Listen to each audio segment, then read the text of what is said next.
Allahu akbar o ƴeewi kamɓe ne jeeya on yani anni ɓe aljana woni ko laakara kono koɓe ganda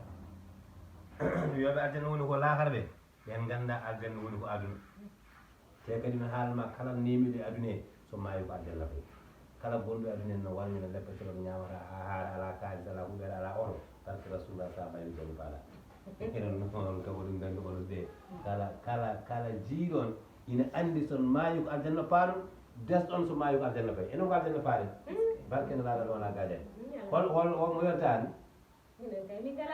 a très bien min mbiyatmi ko nder de wona boowal boowal mi fuusina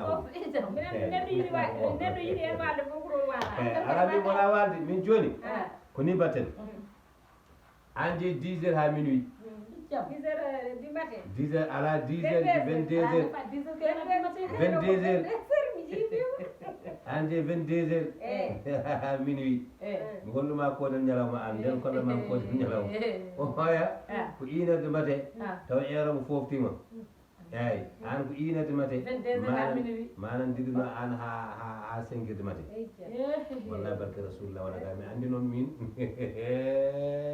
subhanallahi min ala dole joni noon kadi kala mon mo ganduɗa hoorema to ponmi adduto mi waɗa jomum signal yo par koye ala wadde gemba ala wiide mi sellani ala wiide maɗa didino he hande de naggam naggam min de hande ala de min komi laatimi de joɗɗa fara wonde condition ma wonde condition kadi komi 100% barke nara wona gajani joni noon ko noon mbatte noon nani timɗe tan e jammaji ɗi par ce que andi dewla ko jamma sa yi goto ne defne café suba fenne suba café